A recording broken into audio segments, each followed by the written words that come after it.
Hello, everybody. My name is Tim Naftali. I'm a senior research scholar and faculty affiliate at IGP. I'm a historian by training, which means that I've studied lots of elections and have voted in a few. Today is always an important moment in American history. Every presidential election matters. And we are very fortunate today to have on stage, and I will be their moderator, 4 people from our faculty who have thought deeply about elections and their implications for this country and the world. And I cannot imagine as representative a group of thinkers as my 4 co-panelists. Robert Shapiro, the Sayre's professor of government, who among his many books is a book called The Rational Public, who will try to explain that. He will be followed by SEPA's favorite mayor, Michael Nutter, 2-term mayor of Philadelphia, and the Dinkins professor, and a very popular one indeed, at our school. Alex Hertel-Fernandez, associate professor of international and public affairs, whose most notable, but not only work, is The Politics of Work, who I'm sure is thinking about the consequences for that and other elements of America's decision yesterday. And last but not least, Ambassador Victoria Nuland, who was Undersecretary of Political Affairs and Acting Deputy Secretary of State, and is now professor in the practice of international diplomacy, and we're so lucky to have her here too.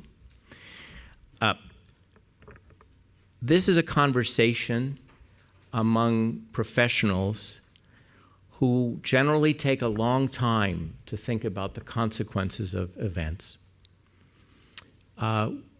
Sometimes we're asked to give instant analysis because people like to ask and we like to respond.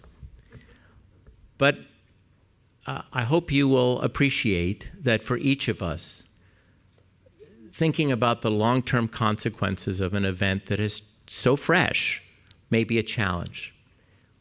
But try anyway.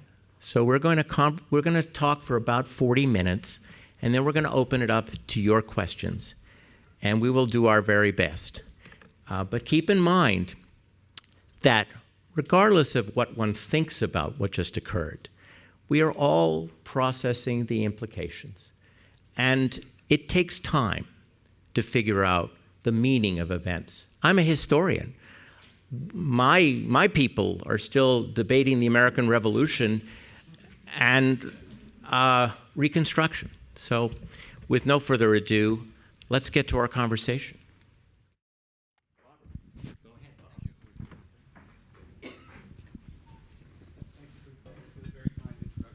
I'm the one here fumbling with data. Where'd the data come from? 2 sources. The Associated Press VoteView data, which is their version of exit poll data, and the National Election Pool exit poll data. You can Google this, find it online, and if you have any questions about it, please feel free to email me. We've just had an extraordinary election decided surprisingly early. It was a free and fair election, which has implications for the story of election denial in the 2020 election. The stock market currently is at a record high. Now, as a political scientist, there are certain fundamentals at work here that decided the election. One is the increased Republican registration. That's really soared in recent years. That has given the Republicans a big edge, with more Republican registrations than Democrats. In the exit poll, there are more Republicans than Democrats, especially in the key battleground states. Also, early voting was taken up by Republicans in a significant way, which helped lead to the early call of the election. The second fundamental is that this was an election evaluating the performance of the Biden administration, particularly pertaining to economic hardship that the Democrats, I think, underestimated in the election. I think that was decisive. There are also issues of obviously race and gender in this election that we could talk about later. We could talk about the rational public, by the way. The rational public, the other theme in the rational public requires rational leaders, which is also another story. Okay, but we can take questions about that. With regard to what happened in the election, the Republicans have solved the problem of the demographic shift that was working against them as the population in the U.S. is becoming less white and more immigrant. They've done it in two ways. They've been getting more white voters in rural areas and in new generations. And this you can find in the exit poll. The gender gap is something that's helped the Democrats, but the gender gap in the current election was no different than in previous elections. And just to cite some important key statistics here, the proportion of Latino voters who voted for Trump was on the order of 40%, 43%, depending on what data you look at. This has been an extraordinary high. In the key states, it was even greater, and Trump won votes of Latino men. Why have Latinos voted for the Republicans? One is economic hardship, pertaining to the fact that they tend to be disproportionately working class, i.e. measured as people without college degrees, and that shift has occurred strikingly. They're also more conservative, related to not simply being Catholics and those religious values, but also Pentecostal. That's the other religious segment that's significantly at work here. And since I'm supposed to talk for just 3 minutes here, the final statistic I want to point out in terms of finding more white voters, in the state of Pennsylvania, the proportion of white women who voted for Trump was 60%. The proportion of white men was 70%. There's a gender gap, but a huge majority going there. And then the other key statistic, this pertains to the battleground states of Georgia and North Carolina, but also pertains to the South in the United States more broadly.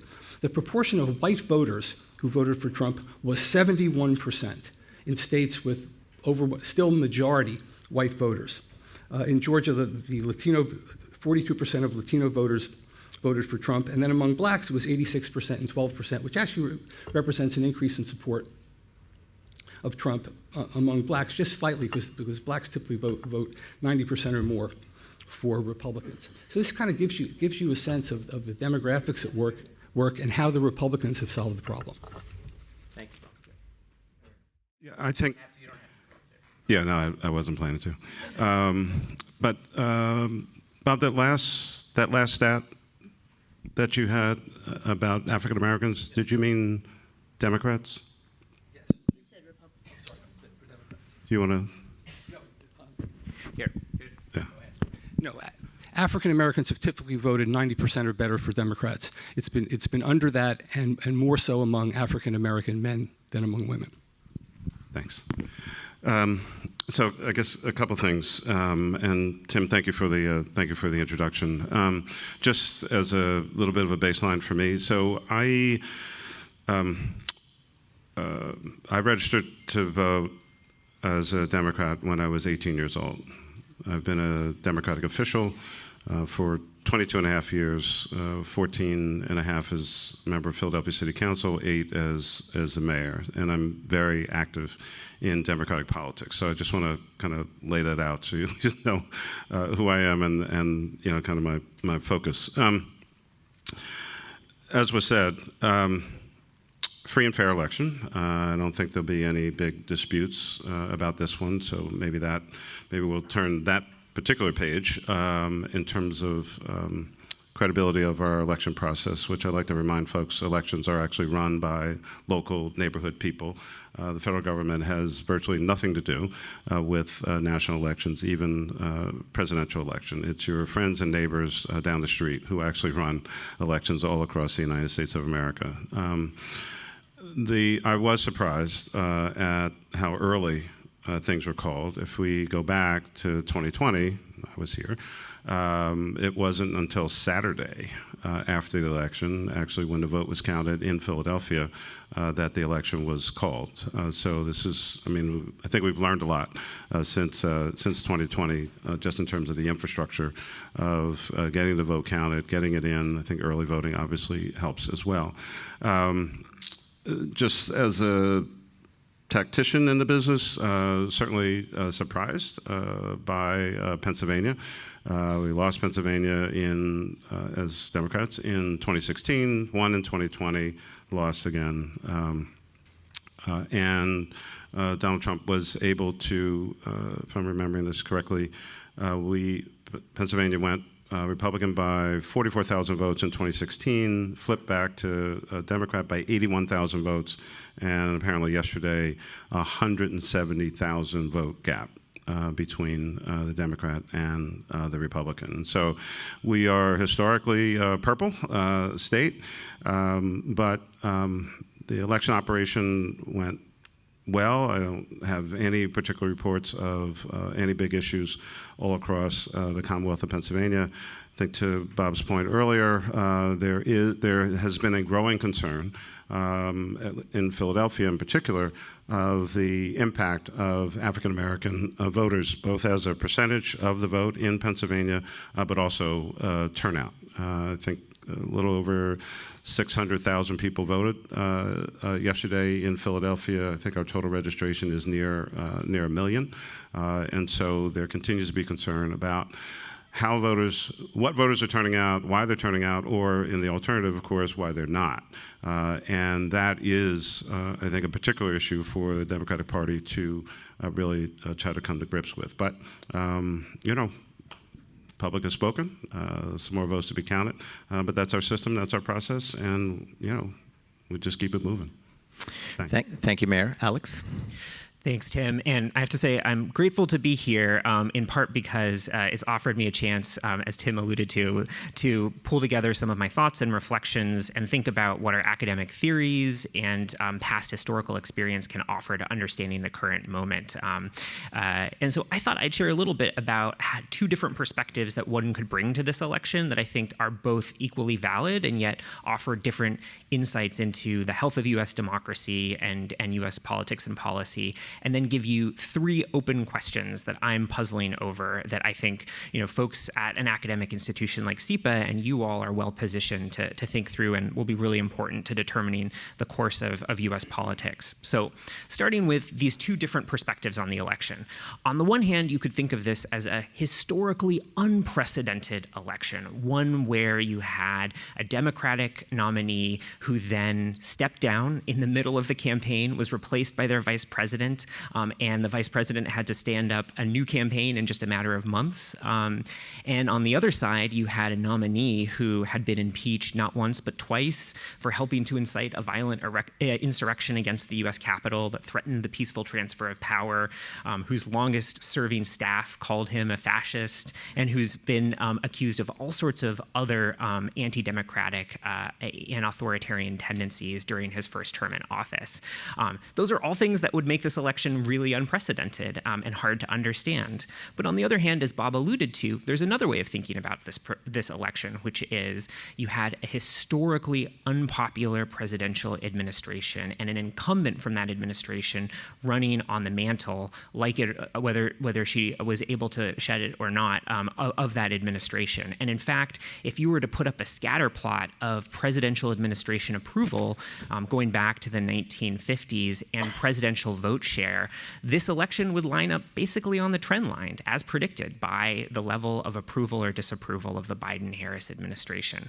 Now, as a former Biden-Harris administration official who served at the Department of Labor in the Office of Management and Budget, that gives me pause and also has a bunch of open questions that I'll get to in a moment. But I think that's another way of thinking about this election, that voters were really disappointed with the management of the administration and the economy in particular, and inflation most of all. I spent the last week spending a lot of time in the mayor's home state of Pennsylvania, and time after time, knocking on doors, I heard about people's concerns with inflation. So what are some of the open questions that I have that I think we all need to be digging into in the months and weeks to come? One is about party gatekeepers and the ways in which American politics really depends on political leadership of parties. And that includes elected officials, but also the people in and around political parties and their coalitions that protect those parties and maintain the health of U.S. democracy. And I think there are open questions on both sides, the Democratic and Republican, about how well that gatekeeping function is operating. For instance, would it have been better for the Democratic Party long-term had President Biden stepped down earlier? It's an open question, a counterfactual that I think is worth exploring. On the Republican side, what would it have looked like had the Republican gatekeepers stepped in at many of the points when President Donald Trump encroached on democratic norms or flat out violated them, whether it was after January 6th, whether it was after his criminal conviction in New York, whether it was after the credible allegations of sexual assault were identified by a civil court here in New York. Those were all opportunities where gatekeepers could have stepped in, and understanding why those Republican gatekeepers didn't step in, I think, is important. Another open question is about the management of the economy. When I was serving in the Biden-Harris administration, our bet was delivering record low unemployment, record wage gains, record infrastructure investments for American workers would produce political gains. But they really haven't. And I think it's an open question about why we haven't seen that feedback loop. And I'm excited and very interested in digging into that. And last, I would say I'm interested in checks and balances. What are the checks and balances on a potential Trump-Vance administration? And I think there's a lot to be learned both from history and comparative examples to understand that. Thank you, Alex. Toria. Thanks. Great to be with all of you today. I'm going to guess that, like me, many of you did not get a lot of sleep last night. So in addition to this being fast, it's also a little sleep deprived. First of all, I want to start where Tim started, which is that regardless of anything else, the United States had a peaceful election yesterday. And we will have a democratic election across the entire nation with very high turnout historically. Second, we will have a peaceful transfer of power. As soon as an hour or two from now, we expect Vice President Harris to concede, which is an extraordinary thing. And it's an extraordinary thing in terms of the role the United States plays as a bulwark of democracy on this planet. And, you know, that should not be underestimated. So regardless of which autocrats out there are nervous by the outcome and which are licking their chops at the outcome, we are still that beacon in terms of the system. And that's something to be proud of and something to protect. So, number one. Number two, this was not primarily a national security foreign policy election. It was, as has been discussed, an election about the economy, an election about the performance, an election about immigration, an election about cultural issues, an election about the changing nature of the society, et cetera. However, foreign policy and national security did figure, and the polling indicates that the Trump argument that when he left office there were no wars and now we are surrounded by a ring of fire was persuasive not necessarily to college-educated voters, but was persuasive to voters who think we're spending too much money out there, not enough money here, that all of these wars, we've got the power to just stop them, as President Trump has vowed to do, and that we should be using it. And also that our friends and allies have been carried on our back for too long and need to pay more of their fair share wherever they are. So those were persuasive arguments. They were not definitive in this election. That said, we are still a nation that is expected to lead on this planet, and where there are a lot of challenges to the system that has made us prosperous, strong, and able to lead for some 80 years. The competition with China is not going to end, and it does risk veering into conflict if we don't handle it carefully. Candidate Trump in this election has pledged to use a very harsh economic tool to make his point with China, but he's also pledged to use it with Taiwan. Is that going to work? Is that going to actually cause a better conversation with the Chinese, or the threat of it? Or is it actually going to rebound and be more punitive on the American people themselves if tariffs are raised at the levels that he's expecting? We don't know whether this is a threat that gives him leverage, he believes, whether he will enact it, but it is a presidential power. It's not something that he needs the Congress to help him with. On the Middle East front, he has alternatively said that the war should end, and then he said that the Israelis should be allowed to finish the job, whatever that means. But under any circumstance, we've got a situation among Hamas, Hezbollah, Lebanon, Israel, West Bank, Gaza, and Iran that is far from clear and is going to take extraordinary U.S. leadership and diplomacy to manage to a more stable place and a less risky place for the Middle East, but also for the United States. So that's going to require a lot of subtlety, and it's not clear yet how that will be walked through. But I don't think it's a set of issues where a magic wand is going to be waivable on day one or even before. And then that takes us to Russia's war in Ukraine. It's really interesting that Putin, after having really tried some unique dirty tricks this time, including bomb scares at polling places that caused them to have to extend their hours, and disinformation and all of that stuff, has not yet congratulated President Trump. He wants to know what he's going to do. Is he actually going to end this war on terms that Putin wants? And what does that mean for Ukraine? And what does that mean historically for nations that have been eaten by their neighbor? I'm going to wave my magic wand. Please wave your magic wand, and I'm going to stop here. No. Anyway, so much to be seen is my point. I want to pick up on something that Alex mentioned and double down a little bit as a historian. No president who's had approval ratings of less than 40% in the modern era has been reelected, and anybody associated with their administration hasn't been elected. And so the Biden-Harris team and then the Harris-Walz team started with this enormous political problem. And maybe a helpful way of thinking through what has just occurred would be for us to spend a few minutes on what happened. Alex, you asked the questions, but let's try to dig down. How is it that the Biden administration had become so unpopular? And I'll I guess I'm sort of winking and nodding and sending a signal that this might be a role. What role did the pandemic play in it? Yeah, well, I'm happy to kick it off, and I'd be curious to hear from the other panelists.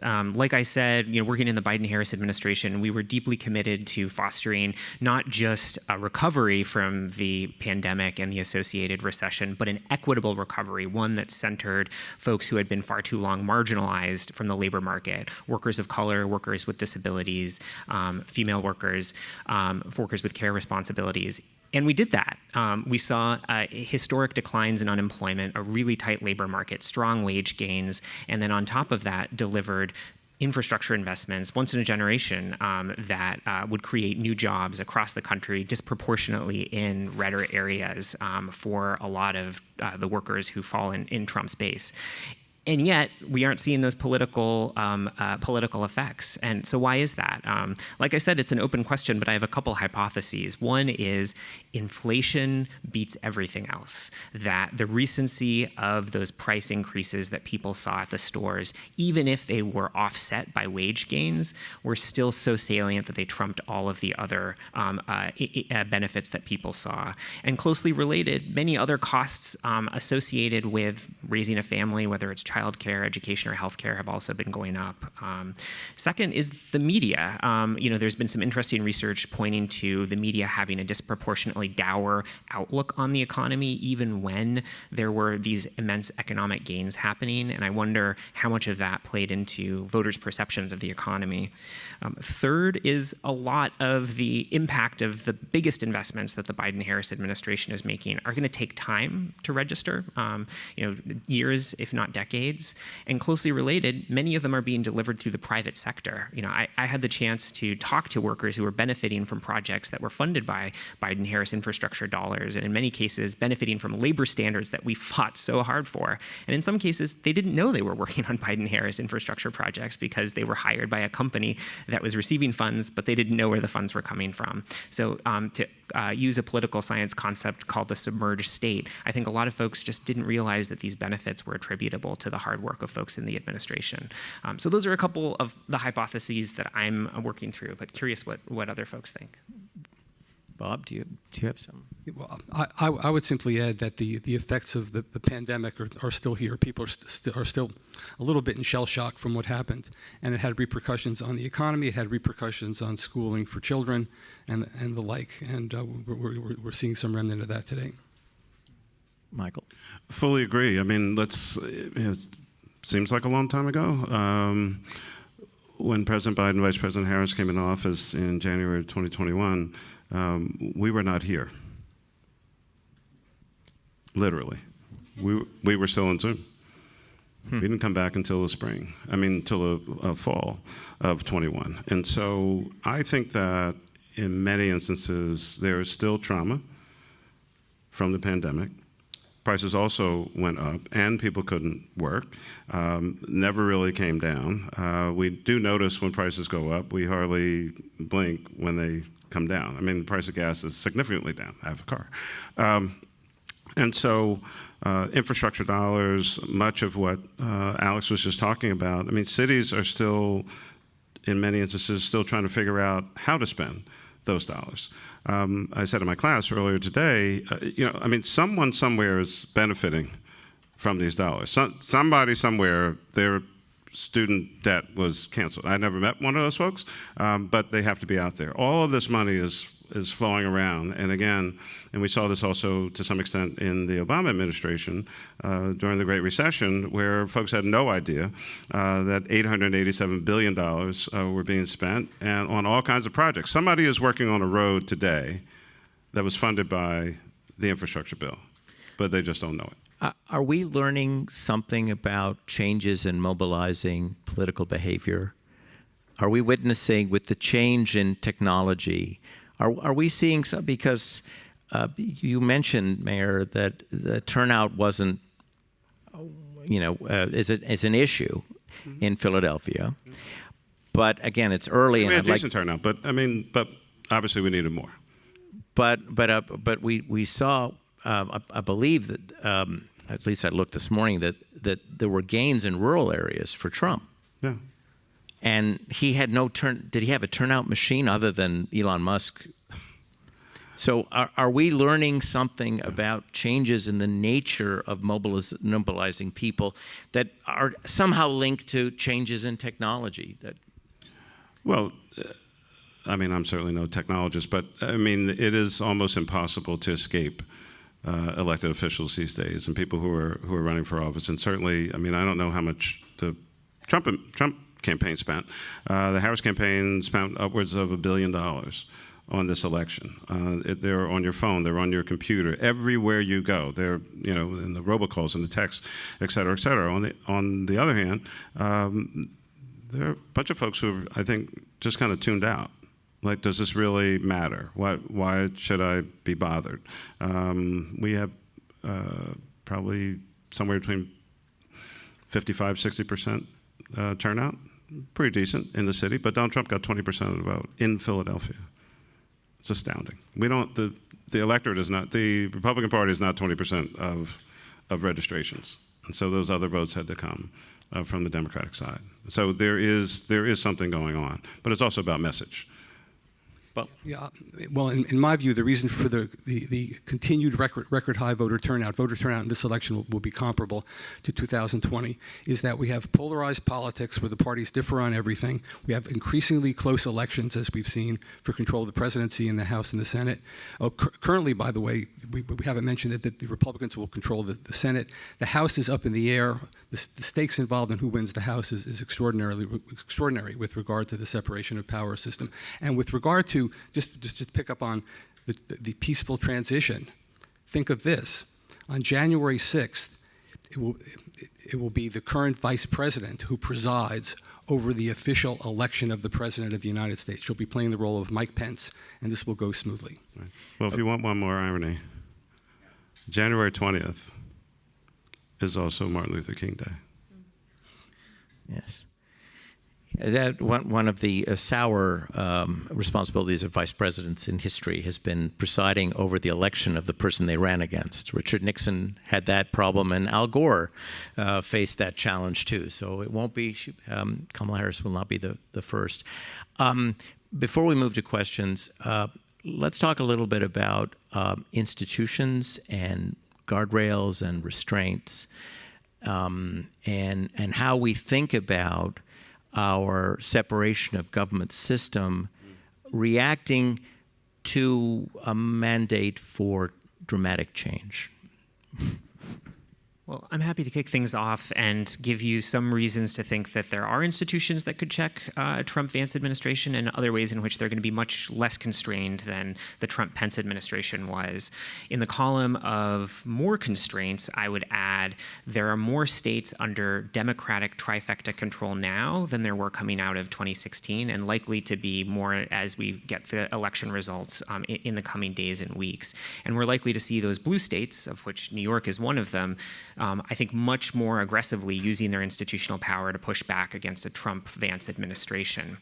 On the side of less constraints, I think you've already seen the Trump administration in waiting assemble and put together staffing lists and proposals to be much more nimble and ready for aggressive change as soon as they are in office. And I also think they're going to be less constrained by the judiciary. We've seen the Supreme Court be extraordinarily deferential to the powers of the president, essentially declaring the president immune from prosecution for any official acts. And I expect that the Vance administration is going to lean very heavily into that. I think on net, it probably points towards this administration being far less constrained, in my opinion, than the first Trump administration. Toria, what do you see possible in foreign policy in a less constrained, with a less constrained presidency?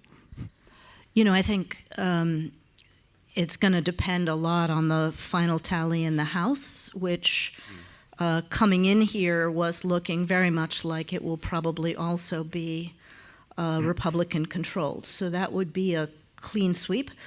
In foreign policy, obviously, a president has massive executive power and does all the diplomacy, and administration does, but you also need money to be an effective leader, whether it is economic aid, whether it is military aid, whether it is sanctions, all these kinds of things, relieving sanctions. So I think that we will have an experiment for at least the first 2 years, if the House goes Republican, in a different model of U.S. global leadership than we've seen since the first Trump administration, but they weren't actually very effective then, and they were constrained by some of their own. This time, I think we'll have much more of a 1930s-style pullback with more of the economic stick and less of the military tool than we had before, and how that'll be effective vis-a-vis those who want to challenge us and want to change the rules of the road in the international system. I think it's too early to know.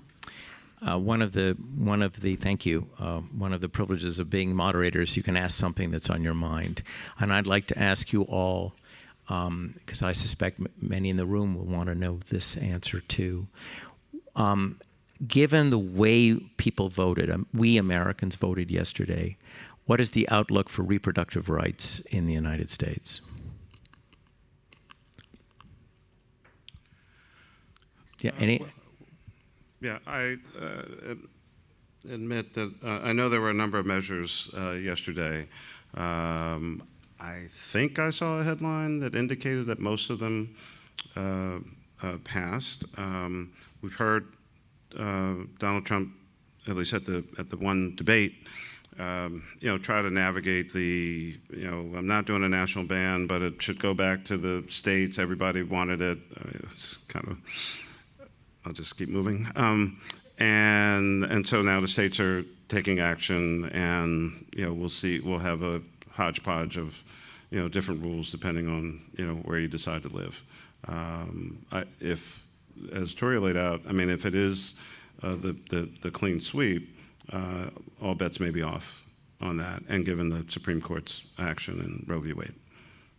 And I would just add on the administrative front, too, there are a whole variety of levers that a Trump-Vance administration could use that have already been detailed in Project 2025 and other policy documents that key Trump allies have been preparing, things like using 1800s-era legislation to prevent the mailing of abortion medication, rolling back telehealth access to abortion medication. That's a step that was taken during the pandemic that the Biden administration made permanent, and also stopping enforcement of provisions like a law that requires hospitals to provide emergency abortion care to patients who need it for life-saving reasons. So on a whole host of fronts, I think the picture is likely to be a retrenchment of rights across the board, but with bolstered access in blue states that are under trifecta control.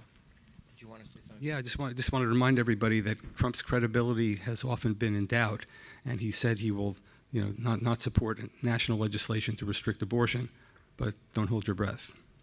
We're now going to turn to questions, your questions. So if you have a question, please go, please go to the microphone. There's one there. And you don't have to run, because there you go. Of the four issues that most pollsters said voters were concerned about, the one that hasn't been addressed in the panel is the border crisis, migration, however you want to label it. And isn't this one where the Biden administration took too long to take the actions they took in June, and that the Harris campaign avoided engagement by saying they would support the bipartisan bill that Trump caused to be withdrawn, but failed to really address broad unpopularity with what seemed like uncontrolled border crossing? Who would like to take that question? Well, I mean, at least a perspective on it. I think Vice President Harris, in many instances, was in a lose-lose situation. She's a sitting vice president, and we have a sitting president. And she's a part of that administration. And President Biden's action of stepping back is what allowed Vice President Harris to be the Democratic nominee in the first place. It's a little hard to run against your sitting president and create too much distance. On the other hand, and tactically by the Trump campaign, they wanted to saddle Vice President Harris with all of the ills of President Biden. And so you can only go so far in terms of trying to create distance, lest you seem disloyal politically.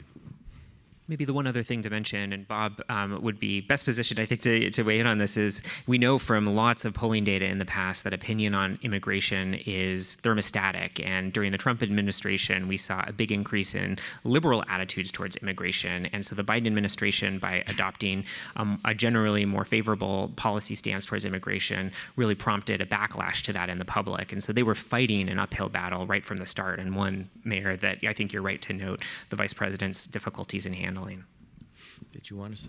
No, I'd simply say if you ask whether he would have acted differently knowing what he knows now, Biden, the answer should probably be yes, and the answer should probably be yes with regard to what happened in Afghanistan. Be careful of historians. History is not a playbook to be followed, but Hubert Humphrey almost won the 1968 election when he recognized that what was dragging down the administration to which he belonged was Vietnam, and he had to distance himself from the president of Vietnam. And when he did that in September, his numbers increased, and had the election gone on another week, the Nixon campaign is convinced that Humphrey would have won. That's not to say that that immigration was Vietnam, but there's always a tension for sitting vice presidents to distance themselves, and the person who's in the office doesn't want them to distance themselves. But to the extent we have data, vice presidents who do distance themselves tend to do much better. Right. Yes. Okay. Yes. Thank you. I actually have a comment and a question. So my comment is on the issue of reproductive rights. I wonder whether things might have turned out somewhat differently had there not been the abortion bills on the ballot in the states in which they were. In part, I ask that because so many of the states that voted for the abortion bans that enshrined abortion rights were then actually red states that went for Donald Trump. And so demonstrating a capacity of the voters or a propensity of the voters to split their vote between the reproductive rights issue and the choice of the president. And if that had not been an option, might then the dynamics of the electorate been somewhat different? So that's one question. And the other question... Yasmin, only one. Sorry, because we would like also a lot of students to ask questions, and we only have a few minutes to go. Absolutely. But is that okay? Yeah, you want it? I can combine the two. Okay, so the next thing is, I feel like somebody who's watching the gender issue is like the dog that didn't bark. And so why is that? We had this huge buildup on gender, and it turned out not. Which of these two do you want them to answer? Well, I guess the second one. Okay, cool. Hound of the Baskervilles. So I go stack. We'll stack. Please go ahead. We'll stack some questions. It's a good idea, Alex. Thank you. Hello, my name is Aziza. Hi, Aziza. And so the question I've been grappling with following the election, which just happened a couple of hours ago, is what now for the Democratic Party? The consultants will do their autopsies, and with a majority, probable majority House, red House and red Senate, and a conservative Supreme Court, how will the Democratic Party deal with this? The 2022 midterms have shown that progressives aren't doing as well. So that's my question. Thank you. Thank you. Your question. Hi. I guess my question is very much linked to the previous one, but yeah, how can the Democratic Party build its new strategy to reconcile with lost Democratic supporters and also with the Republican electorate and the kind of moderates in between? Thank you. Good afternoon. My name is Meenakshi. I'm in the Global Leadership Program. I live in India. Hello. My question is, what message does this convey to the rest of the world that America is headed by somebody who has scant respect for the law? Okay. Shall we parcel these? Thank you. Let's start with the issue of the implications for gender politics in America, of the way in which the campaign was run and the outcome, certainly as Bob described, which is not straightforward. Republican women supporting Donald Trump in large measures, so that we didn't see, to the extent some anticipated, the Nikki Haley or Liz Cheney vote to the same extent. So. Yeah. Well, the gender gap was clearly there, and more so in some states than others. But the thing that happened was it was offset by the Republicans' gains on other fronts with regard to Latinos, basically finding more white voters, particularly in rural areas, and making inroads among younger voters, particularly men. The gender gap was very larger and very impressive among young adults in the 18 to 29 category. But I mean, let's, so, am I getting in trouble? But I mean, let's be straightforward and honest. We saw the same thing happen in 2016 with Secretary Clinton. And women and men, possibly for different reasons, still not being able to somehow imagine, a woman in the executive office.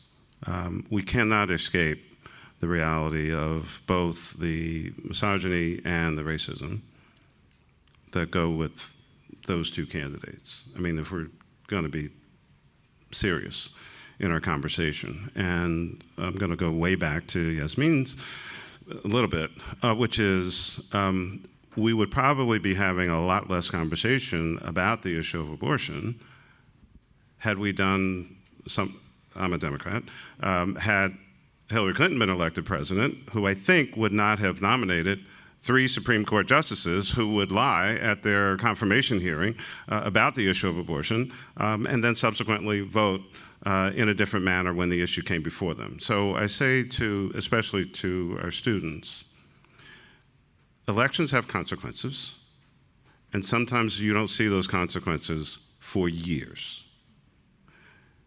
Republicans and evangelicals and others have been focused on this particular issue for 50 years and finally got what they wanted. And to some of my Democratic friends, I say, we can't get you to focus for 50 minutes on certain issues that are actually important. And what are our issues and what are our messages? We have to stay focused. If you want change, you got to stay focused. We've not been focused. Which is a great segue to the next question, which was what now for the Democratic Party if you get their focus? Well, I think there's a real question for, all Democrats, regardless of where you are in the lineup. Not only what are we going to do, but what would even be a process for figuring out what to do? So, like, who's in charge right now? I think we don't know, right?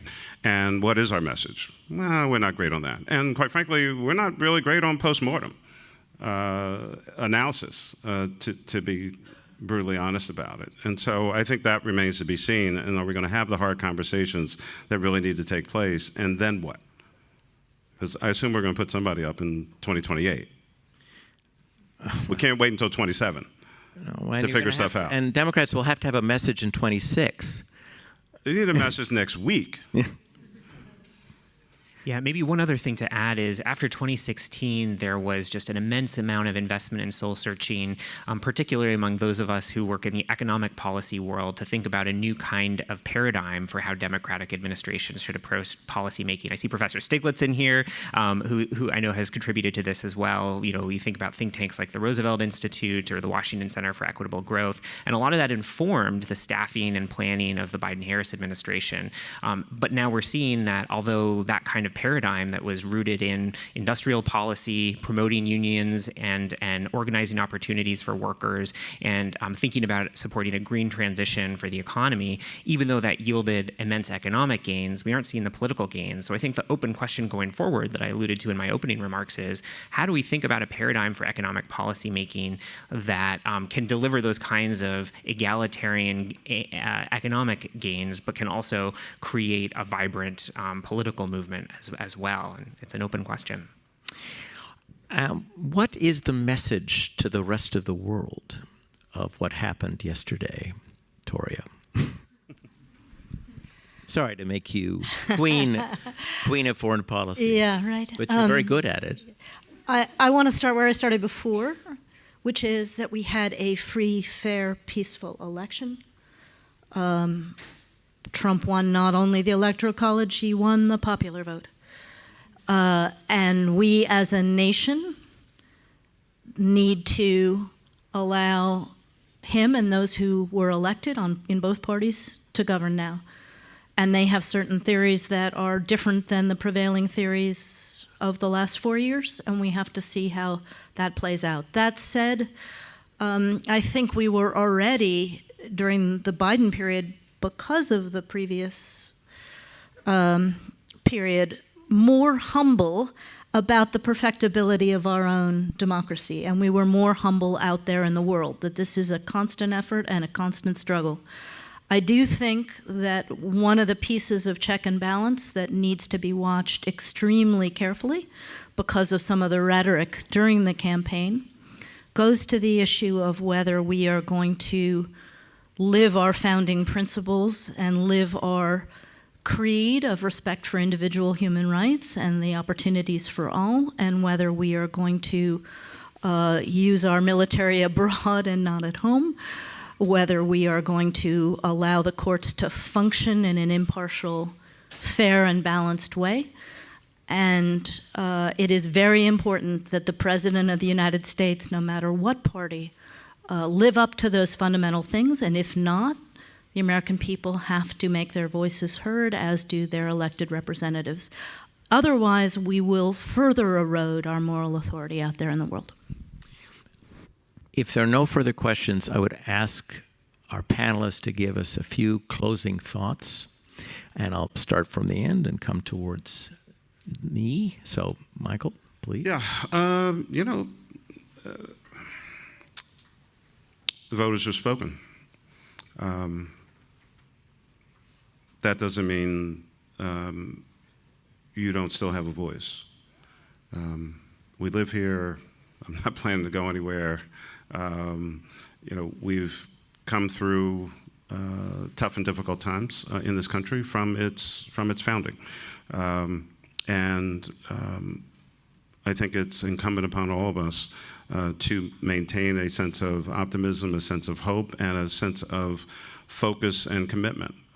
This issue came up 8 years ago when I was first here, and so I'm going to say to all of you, if you were thinking about going into federal service, and if for some reason yesterday is giving you pause, after we get through the next couple of days, I want to encourage you to still maintain that interest in going into federal service. You will be working for 330 million people who need your smarts, who need your intelligence, who need your focus and your commitment, regardless of who happens to be sitting in a particular office in a particular building. We need you out there because this is what you've been trained to do. You're here. Yeah, I just co-sign that entirely and say, in addition to the federal government, think about all of the other places where policy gets made, especially states and localities, which I think are going to take on, they're always important, but outsized importance as we see more conflict between states and the federal government in the coming months and weeks. And maybe the last thing to say is, there are folks in this room probably who are very happy about this election. There are folks in this room who are probably very disappointed about this election. Let's make sure we still find ways of talking to one another. I mentioned that I was in Pennsylvania over the past week knocking doors, and I just found it so incredibly gratifying to be able to have conversations one-on-one with folks who I disagreed with in many cases, and be able to talk about issues that mattered for us in a civil way. And I think the more that we can still maintain spaces for those kinds of discussions in a reasoned and measured way, the better that our health of democracy will be here. And I would just say that the United States, for good or ill, has taken on enormous leadership responsibilities on this planet. We've had them for a long, long time. The world is looking to us to continue to lead, and we need to lead with some humility, but also in a manner that defends the free and open system that has benefited us, benefited our allies, brought a large measure of stability on this planet, but we also have to address this ring of fire of conflicts and autocracy around us, and we have to help the next government and the next leadership to do that. So everybody's going to need your ideas, including on all of these coming problems, from climate to AI to tech, et cetera, because the next 4 years are absolutely essential. Yeah, I would just amplify that. Don't just engage in public service, become leaders in what you do. Think about running for public office. The quality of democracy, American democracy, depends on the quality of its leadership. In terms of the future, the next thing I'm going to watch is Donald Trump's basically initial address to the nation upon being sworn in, and whether or not he gives a dark view of America or gives a more enlightened view of America. I'm not holding my breath here, but I think this is something we'll need to deal with next. And the danger for him and the Republicans is a backlash that will come back to haunt them in the 2018 midterm elections. I love this country. I did not grow up here, and so I did not learn that it was perfect. I've always understood it as a work in progress. And that work involves everybody. It involves you, even if you're not American, an American citizen, but you're clearly interested in this country. It involves everybody. And if you care about what this country has stood for, doesn't always achieve, but certainly seeks, then you'll want it, however, and in what way, to do okay and then prosper. And so let's think of this as a work in progress. And as SEPA students, you are the most important people in thinking about the future, because the fact you're here means you care about making this a better world. Don't lose that. Don't lose your optimism. Don't lose your hope. Because when you lose your hope, the people who don't care about a better world win. Thank you for your time. Thank you all, and have a good afternoon.